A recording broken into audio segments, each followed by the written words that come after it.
Salut YouTube, ici c'est Serge qui du www.jctune.com et bienvenue à tous sur notre canal YouTube public. Et donc là, sans plus attendre, on va y aller. Et donc ici, nous sommes mardi 10 janvier 2023, il y a un élément qui est super important qui a été publié aujourd'hui et c'est un speech de Jay Powell lors d'une conférence et je pense qu'il est à Stockholm en Suède. Et la clé c'est quoi?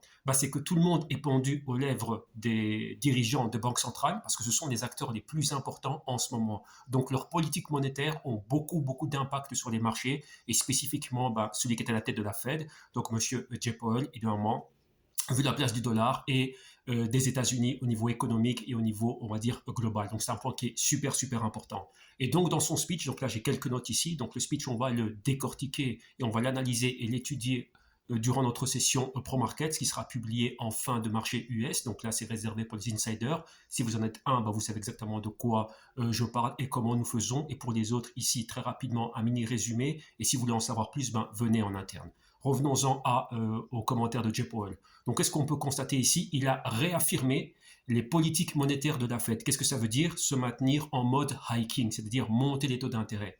Historiquement, nous avons vu que c'est quelque chose qui est super négatif. Donc là, le fait qu'il dise cela et qu'il réaffirme cela, vous avez vu qu'il y a eu pas mal de spéculations dernièrement. Donc depuis que on est rentré en 2023, donc on va dire le lundi 2 janvier, bon c'était une journée fériée, mais par après on a vu les marchés être haussiers et pas mal de stratèges et d'analystes qui parlaient de quoi? D'un switch. Lorsque je dis switch, qu'est-ce que ça veut dire? Un changement au niveau des politiques monétaires des banquiers centraux et spécifiquement aux États-Unis. Et donc là, vous voyez qu'il y a eu pas mal d'optimisme et d'engouement dans les marchés. En plus de cela, en parallèle à cela, on a eu aussi la réouverture de la Chine, donc un élément qui est super important vu la place de la Chine au niveau économique. Donc c'est un élément qui est super important. Donc rappelez-vous au niveau des usines, c'est de là que sont fabriqués pas mal d'éléments et pas mal d'éléments sont exportés, donc les biens de consommation électronique par exemple. Et d'un autre côté, la Chine c'est la deuxième plus grande économie mondiale, donc pas beaucoup de demandes.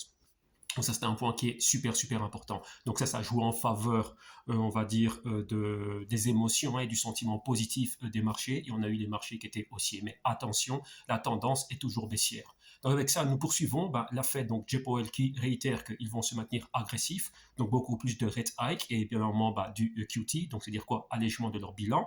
On a bien vu que historiquement parlant, ça c'est négatif pour les marchés vu qu'il y a moins de liquidité. C'est un point qui est clé. Et d'un autre côté, il parlait aussi de beaucoup plus d'indépendance. Il y a beaucoup de pression politique. Rappelez-vous que l'économie, c'est un élément qui est gros. Et lorsqu'on a des campagnes présidentielles, comme aux États-Unis, ça va arriver en 2024, clairement, il vous faut une économie qui est forte et tout ça et tout ça. Donc l'inflation, le taux de chômage, etc., sont pas mal d'éléments que la Banque centrale a un contrôle dessus, mais les politiciens veulent que ce soit à des niveaux clés, n'oubliez pas, pour leur survie et leur campagne économique. C'est super important. Donc Jay Powell ici parle d'indépendance. Donc nous, ici, pour résumer et finir en 45 secondes, c'est une année de transition. Rappelez-vous un bear market, probable récession. Nous voulons tactiquement et stratégiquement nous positionner pour le nouveau cycle haussier. Donc on attend quoi?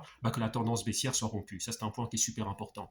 Deuxième point, c'est quoi? Toutes les données qu'on a analysées signalent une récession. Donc jusqu'à présent, on n'a pas un, comment on n'a pas que on n'a pas, comment dirais-je, on n'a pas brisé cela. Ok, donc la tendance se maintient et le sentiment négatif se maintient à moyen terme et à long terme.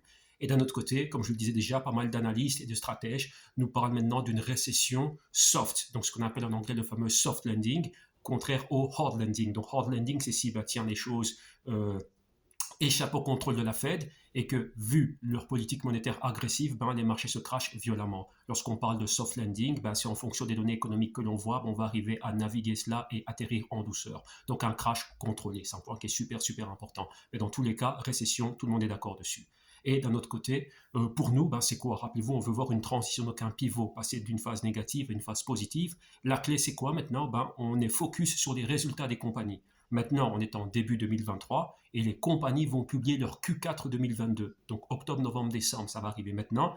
Et bien évidemment, les projections que les compagnies vont faire. Donc les résultats et les projections pour le premier trimestre 2023 et premier semestre 2023. Et d'un autre côté, les données économiques. Donc chômage, inflation, croissance du PIB, etc. Ce sont des points qui sont super importants. Mais n'oublions pas que la Fed va se maintenir agressive. C'est un point clé. Maintenant, c'est à nous à jouer et voir comment on va tactiquement et stratégiquement se positionner. Donc voilà, si vous voulez en savoir plus, venez au sein du jctune.com et on se retrouve au quotidien du lundi au vendredi pour tout cela. Et ici pour YouTube, rendez-vous tout simplement à la prochaine. Merci à vous tous. Ciao.